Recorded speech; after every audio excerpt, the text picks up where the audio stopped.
নাবালিকা ধর্ষণের অভিযোগে গ্রেফতার ইউটিউবার সেলিব্রিটি শফিক। নাবালিকা ধর্ষণে গুরুতর অভিযোগে গ্রেফতার হলেন সোশ্যাল মিডিয়ার জনপ্রিয় মুখ ও ইউটিউবার শফিক। তার বাড়ি নদিয়ায় হলেও তাকে গ্রেফতার করেছে মুর্শিদাবাদ জেলার রেজিনগর থানার পুলিশ। মঙ্গলবার তাকে আদালতে পেশ করা হয়েছে।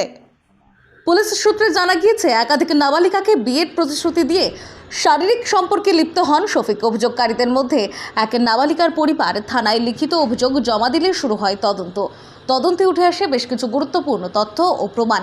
এরপরেই পুলিশ গ্রেফতার করে শফিককে। বর্তমানে অভিযুক্ত পুলিশি হেফাজতে রয়েছেন।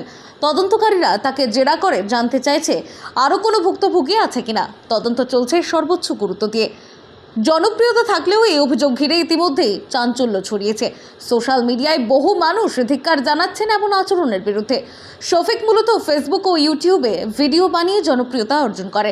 তার ভিডিওতে মিলত লাখ লাখ ভিউ। বিভিন্ন বয়সের মানুষের মধ্যেই ছিল তার আলাদা ফ্যান বেস। কিন্তু সম্প্রতি ব্যক্তিগত সমস্যার কারণে তিনি জনপ্রিয় চ্যানেল পল্লীগ্রাম টিভি ছেড়ে বেরিয়ে আসেন এবং ঠিক তার কিছুদিন পরেই সামনে আসে এই চাঞ্চল্যকর অভিযোগ। পুরো ঘটনার তদন্ত চালিয়ে যাচ্ছে মুর্শিদাবাদ জেলা পুলিশ। এই ঘটনায় আবারও প্রশ্ন উঠছে, জনপ্রিয়তা কি দায়িত্ববোধ কমিয়ে দেয়? এখন একটা ভিডিও হয়েছিল, ভিডিও করেছিল, কিন্তু সেই ভিডিওটা ও দেখে হঠাৎ পোস্ট করে দিয়ে বলে যে তুমি যদি আমাকে বিয়ে না করো আরো ভিডিও পোস্ট করবো, তোমার লাইফ বরবাদ করে দিবে। আমি ওকে বিয়ে করতে বাধ্য হয়েছিলাম। ব্ল্যাকমেল করতো, যে আমি ওকে বিয়ে করতে বাধ্য হয়েছি। আর এখন ও ওইসব ভিডিও ভাইরাল করে এখনো আমার দিকে আর ফিরে তাকাচ্ছে না। এখন অন্য মেয়েদেরকে নিয়ে ফুর্তি করে বেড়াচ্ছে। এখন তাহলে আমার লাইফটা কি হবে? এখন তো আমার পুরো জীবনটাই বরবাদ করে দিল। তাহলে আমি এখন কি করব আমি বলেন? কারণ আমার তো একটা লাইফ আছে, তাই না? আমি তো একটু বাঁচতে চাই। কারণ ওর জন্য যদি আমি মরে যাই তাহলে আমার ফ্যামিলি তো আমার জন্য শেষ হয়ে যাবে, তাই না?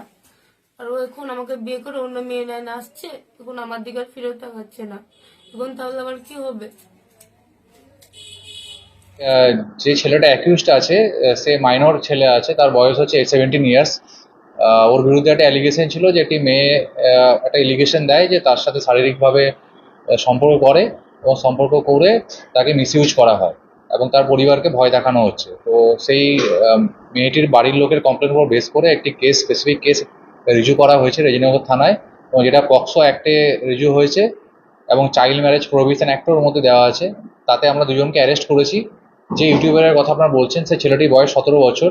তো অ্যাজ পার পক্সো অ্যাক্ট তাকে আমাদের জুভেনাইল জাস্টিস যে বোর্ড আছে জেজেবি, সেখানে প্রোডাকশন করতে হবে এবং তারা যেটা সিদ্ধান্ত নেবে তাকে মেবি হোমে স্থানান্তরিত করা হবে এবং আমাদের বাকি যে লিগেল প্রসিডিওর আছে মেডিকেল থেকে শুরু করে সেখান থেকেই হবে। আমরা পিসি নিচ্ছি না, কারণ জুভেনাইলদের পিসি নেওয়া হয় না। অ্যাজ পার জেজেপি যেমন ইনস্ট্রাকশন দেবে আমরা সেই ইনস্ট্রাকশন মেনে চলবো।